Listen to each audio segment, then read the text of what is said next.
That was the other thing, as I say, we discussed that the other week and all about the strike. It was pointless for concert. Everyone lost 3 months' wages, and we just start knocking nails in the coffin lid. You know, because we came back. Actually, the closing date was brought forward to September. I'm sure it was set for December that year, and it was brought forward because all of a sudden think, hang on, we're shutting in September now. Because I'm sure it was a later date that was originally agreed upon, but they brought it forward.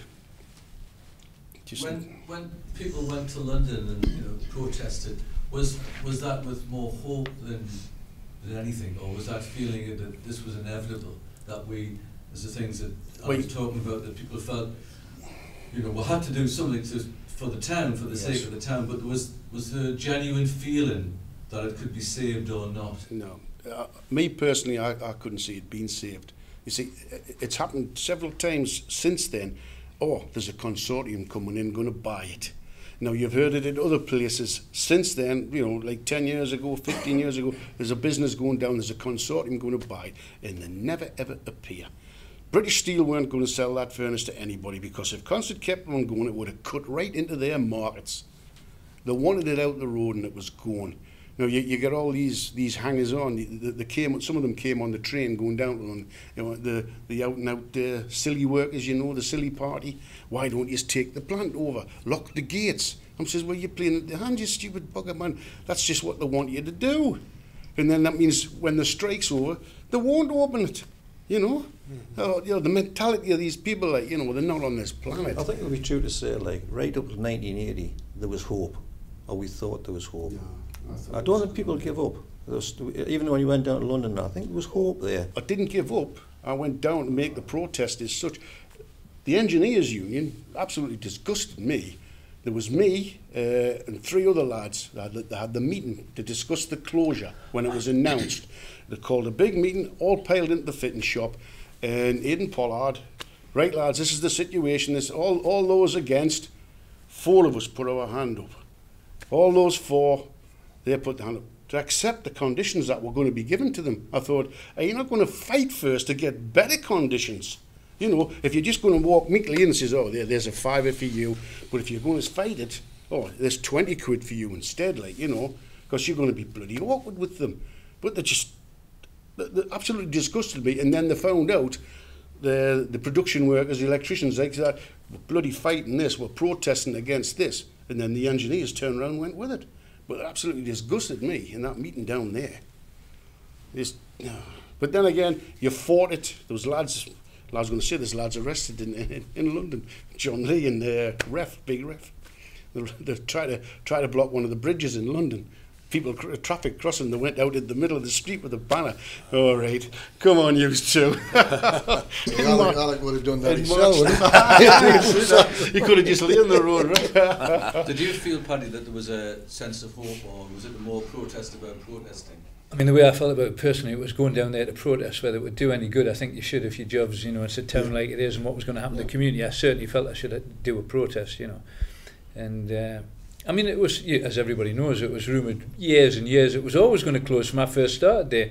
It was going to close, you know what I mean? It was always going to close, and eventually, obviously, it did. But I went down to protest. I was a steward, and I was arguing with a guy with stripy trousers on, and obviously he couldn't understand me with my dulcet Geordie tones, and I had great difficulty understanding him with his Queen's English received pronunciation, But we were having a bloody good argument. I don't think much was listening to the other, but he had his brolly and his bowler on. He was from the city, and and I just wanted to argue with him, and he was telling us about, workers and all that, as though he knew what work was about. Not that I did either, at the company, but I thought it was quite amusing. He was telling us about work, When they went down on that march, everybody, or little groups, were given the name of an MP. That's right.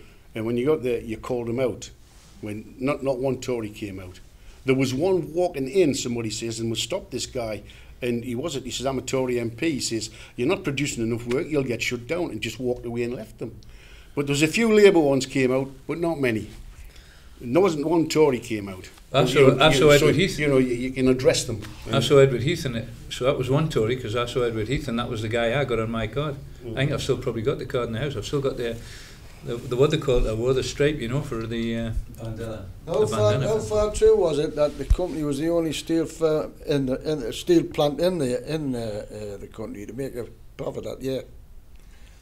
That's what I heard. Whether it was true or not, I don't know, Ted, but I certainly was hearing that all the time. That's what the rumour was when it all come to the fore, like. But it wasn't a lot, but at least they made a thing, and that just like. When the Shuthounds Guild down, the steelworks the rest of the plant was making money. I'll verify that. As I say, I mentioned it the other week.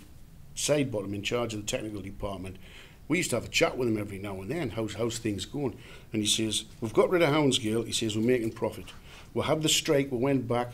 We're making profit. He says, but you won't see it. He says, everything we are making now is internal.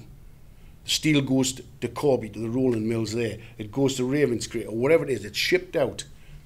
They get the money. Concert just made it. He says, so your profit isn't shown as such. But he says, we're making profit. Simple as that. But Concert still made in terms of the remuneration, we got the severance pay. They still got the best severance pay ever, didn't they? Of any steel plant. That was still, nobody bettered it after that, you know, 7,200 a month. The strength of the protest. Well, I don't know what it was. I think it was partly to do with the strength of a negotiating team, to be honest with you. That was part of it. I don't know whether, you know, they felt a bit extra need to compensate because of the area and the devastation it was going to have. I mean, I've got 1980s. I couldn't find my stuff there daily because I've got boxes of stuff in a big room and stuff. I was going through the day, but I've still got the 1980 Observer magazine article that said Concert was going to be a ghost town and that.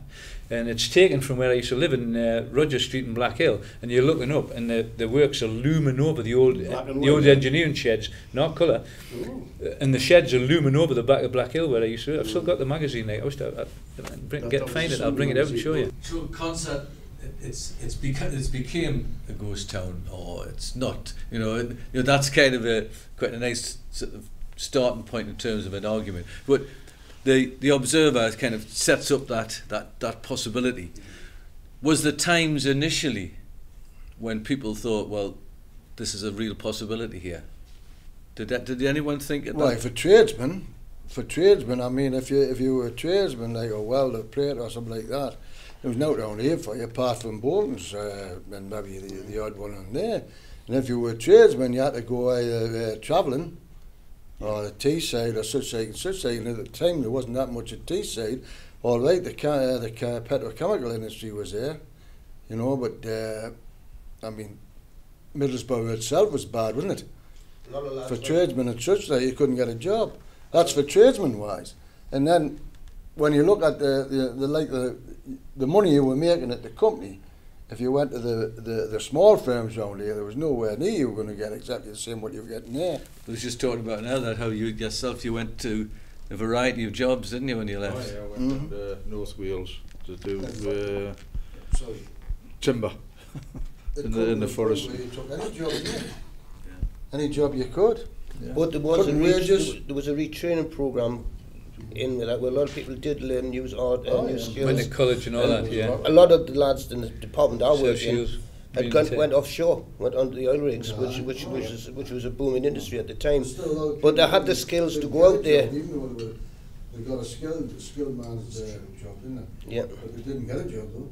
We'll probably all know a lot of people who, you know, when you're made redundant or out like that, there's always an element of luck to everything. And like I was 27, I'd done A-levels and night classes. I was ready to go. You know what I mean? I could go into higher education. I was lucky in that respect. You know, it just worked out that way. But there was other people I know, like relations of mine, who never worked again from the end of the company. You know, and it depended, I think, on your age and what had gone before and what you were used to. And there's always a bit of luck involved. You know, I was at the right time, but a lot of people weren't. You know, in a way, Paddy, the company was like a fallback place, wasn't it? Yeah. I mean, if you got paid off anywhere else, which was rare, but if you just fancied coming home, if you're working away and you just fancied coming home, the company was always there, even though it come down from about 6,000 to 3,000 and 3,500. You'd always get a job there. This is something Alan was talking about the other week. That was when you left school, when you're 13, 14, 15, and you went in the school hall and talked about jobs. The company it employed everyone. Whereas Gary's generation, who was like 45, 50, they were the last people apprentices, 700, I think he said, applied for 17 apprenticeships. So in that, two or three generations, that whole world had changed. And now we've got this other change now, haven't we, in the intervening years, where people like Paddy and John and other people have gone on to do different things, and they feel kind of sometimes a bit, I think you feel, obviously, I don't know, you feel better about the life that you've developed, but there's still that feeling that there's a loss of camaraderie which keeps cropping up now and again. You know, just talking about yourself, you know, about how, you know, that when you left, you always met. You're at the end of the shift. You had a glass of ale to put the sweat. But you used to always wonder. I always wondered, like, if it hadn't shut, would I have been there yet? You know what I mean? I don't know that I would have moved away because it was really good crack.